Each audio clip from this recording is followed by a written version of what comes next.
Mixed fried rice. তো দেখো এই যে জল ফুটেছিল এর মধ্যে 2-3 মিনিট আমি প্রনটাকে সিদ্ধ করে নিয়েছি। আর এইখানে দেখো আমি জল ফুটে গেলে বাসমতি চালটা দিয়ে দিয়েছি। এইটা এখন যতক্ষণ না ফুটে ওঠে আধা ঘন্টা মতো আমি এটাকে বয়েল করে নেব। আর এইখানে এরপরে এই যে জল ফুটছে এর মধ্যে আমি চিকেনটাকে সিদ্ধ করে নেব।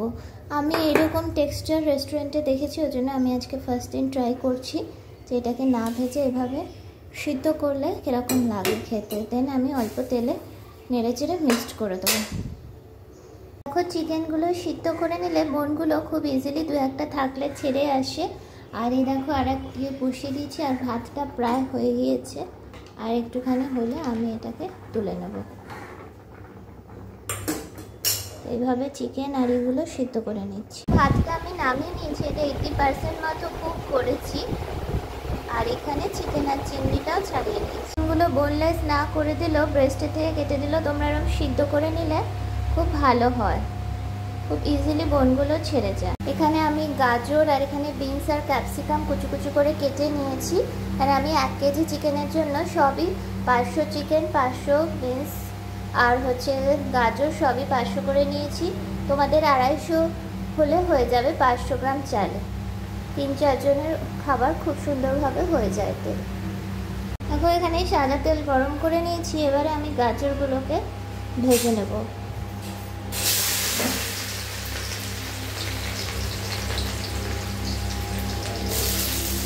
এবার আমি গাজরগুলোকে ভেজে নিচ্ছি। দেখো আমার গাজরগুলো একদম নরম হয়ে গিয়েছে। এবারে আমি বিনস আর ক্যাপসিকামগুলো ভেজে নেব 3-4 মিনিট পরে।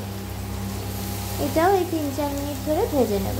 তো এইগুলো ভাজার সময় আমি একটু পরিমাণ মতো লবণ অ্যাড করে নিচ্ছি, যাতে ভাজাতে লবণটা অ্যাড হয়।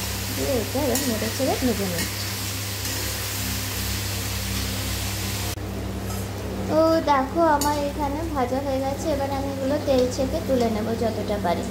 তো এই যে দেখো ক্যাপসিকাম আর গাজর তুলে নিয়েছি। এবারে আমি এই যে তেলটাতেই আমি এখন চিকেনগুলোকে দিয়ে একটু ভাজা ভাজা করে নেব। তাহলে আমার দেখো তেলটা খুব বেশি খরচা হয় না, আর চিকেনেরও জল ধরে গিয়েছে। খরচা হওয়ার ব্যাপার নেই এখানে, যেটা বলতে চাইছি যে হেলদি খাওয়াটা হয়। মেনলি তেল তো খাওয়া খুব একটা ভালো না, সেই জন্যে এটা একটু হেলদি করে খাওয়া হয়। এভাবে চিকেনটাকে তেলে সসে করে নেব।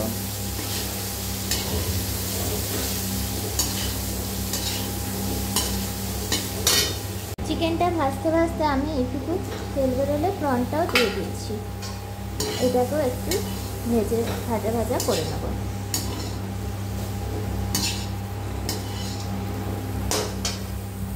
ডিমটাকে আমি ঝুরি ভাজা মতো করে নিয়েছি 4-5টা ডিম। এই সবজিটা এরপরে চিকেন চিংড়ি সব অ্যাড করে দেব। এরপরে ডিমটাও অ্যাড করে দিয়ে তারপরে লাস্টে আমি ভাতটা মিশাবো। আমি অ্যাড করে দিয়েছি। এবারে আমি কিন্তু পার্টে পার্টে শুকাতে দিয়েছিলাম। এভাবে আমি ভাতগুলোকে অল্প অল্প করে মিক্স করে ভেজে নেব। আর এর মধ্যে এখন পরিমাণ মতো নুনও দিয়ে দেবো, যতটা নুন লাগবে মনে হচ্ছে। দিয়ে এইবারে এটাকে হালকা হাতে মিক্স করতে হবে এইভাবে। তো দেখো আমি এরকম চিকেন আর প্রনগুলোকে দুটো হাতা দিয়ে মিলিয়ে দিয়েছি। প্রথমে লো ফ্লেম, তারপরে হাই ফ্লেমে করে দেখো কত সুন্দর দেখতে হচ্ছে। প্রন আর চিকেনে ভরপুর, এত সুন্দর রেস্টুরেন্টেও দেয় না।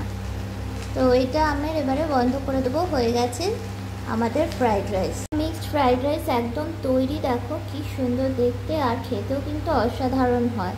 তো ইজিলি 450 রুপিসের আমার 10টা কন্টেনার হয়ে যাবে। রেস্টুরেন্টে পার এরকম মিক্সড ফ্রাইড রাইসের দাম 350 থেকে কম নয়।